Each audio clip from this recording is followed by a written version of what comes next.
ভিডিওটা বানাচ্ছি বা ভিডিওটা আমি প্রকাশ্যে এই জন্য আনতে চাইছি, আমি চাই আমার ভারতবর্ষে যেসব জিনিসগুলো হচ্ছে, যেগুলো কোনোদিন আমি আমার জন্মের পর, মানে জন্ম তো ছাড়ো, জন্মের পরে মানুষের 10-12 বছর লেগে যায় তার জ্ঞান হতে, বুদ্ধি হতে, বুঝতে। যবের থেকে আমার জ্ঞান হয়েছে, যবের থেকে আমার বুদ্ধি হয়েছে, সেদিন থেকে যা বুঝেছি আজ পর্যন্ত ইতিহাসে এরকম হয়নি যে নিজেদের মধ্যে লড়াই। এখন হচ্ছে মহারাষ্ট্রে গেলে মহারাষ্ট্রের ভাষা বলতে হবে, পশ্চিমবাংলা আসলে পশ্চিমবাংলা ভাষা বলতে হবে। ঠিক আছে, যদি কেউ আমাকে গিয়ে যদি আমার এই পশ্চিমবাংলার লোকগুলো বাইরে আছে, তাদের উপরে এত অত্যাচার হচ্ছে, সোশ্যাল মিডিয়ায় খুললেই দেখা যাচ্ছে যে আজকের এই হচ্ছে, কাল সেই হচ্ছে, বা অনেক কিছু হচ্ছে। খারাপ ভাষা বলতে চাইছি না, কিন্তু রাগে খারাপ ভাষা বেরোচ্ছে মুখ। মেন কথা হচ্ছে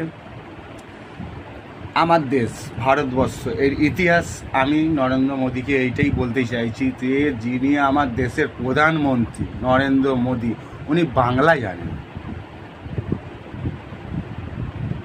এর থেকে বড় কথা হয়, তুমি আমার দেশের প্রধানমন্ত্রী কি করে হয়ে গেলে? তুমি নিজে বাংলা বলতে পারো না, নিজে ঠিক করে একটা, মানে কি বলবো তোমাকে, কোনো কমন সেন্স নেই। উঠে বড় বড় লেকচার মেরে দিল, হ্যাঁ হুঁ বা বুলডোজার বাবা ফালতু। এটা আমার ব্যক্তিগত মত। আমার মাতৃভাষা হচ্ছে বাংলা, আমার রাষ্ট্রীয় ভাষা হচ্ছে হিন্দি। আমি যদি কোনো জায়গায় যাই তাহলে আমাকে সেখানে হিন্দি বলতে হবে, কারণ যদি সে বাংলা না বোঝে আমাকে হিন্দি বলতে হবে।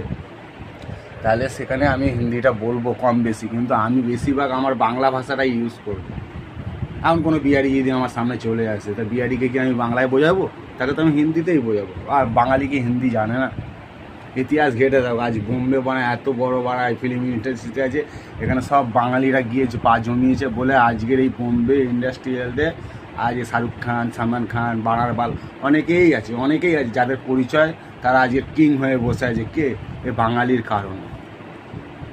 আজ বাঙালি রাস্তা দেখিয়েছিল বলেই আজকের এত বড় বড় লেকচার এদের মাঝে। আমার সেটা নিয়ে তর্ক বিরোধ করতে আমি যাচ্ছি না, সব টাইমের গল্প, মানুষকে ভুলে যেতেই পারে। কিন্তু এটা কোনো মানে হচ্ছে না যে আমি বাংলায় থাকি তা আমাকে হিন্দিই বলতে হবে, কারণ আমি আমার মাতৃভাষা ছেড়ে দেবো, আমি আমার মাতৃভাষা ভুলে যাব? তাহলে কালকে গিয়ে আমি কোনো বিহারিকে গিয়ে কোনো বিহারির মেয়েকে বলবো আমার মা, আমার বাপ? এটাই হচ্ছে দেশের গর্ব, মানে মানচিত্র তৈরি হচ্ছে এরকমভাবে। এটা নরেন্দ্র মোদীর সবচেয়ে বড় ভুল হচ্ছে।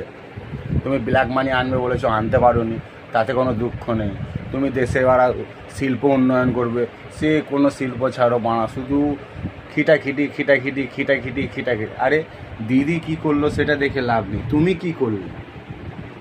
আজ এত বড় রাইড বেঁধে যাচ্ছে নিজেদের মধ্যে, বিহারি ফিহারি হাবি জাবি, আজ বিহার বানায় এইসব লোকগুলো এত বড় বড় বাঙালিদের উপরে এত বড় বড় কথা বলছে। কাল এই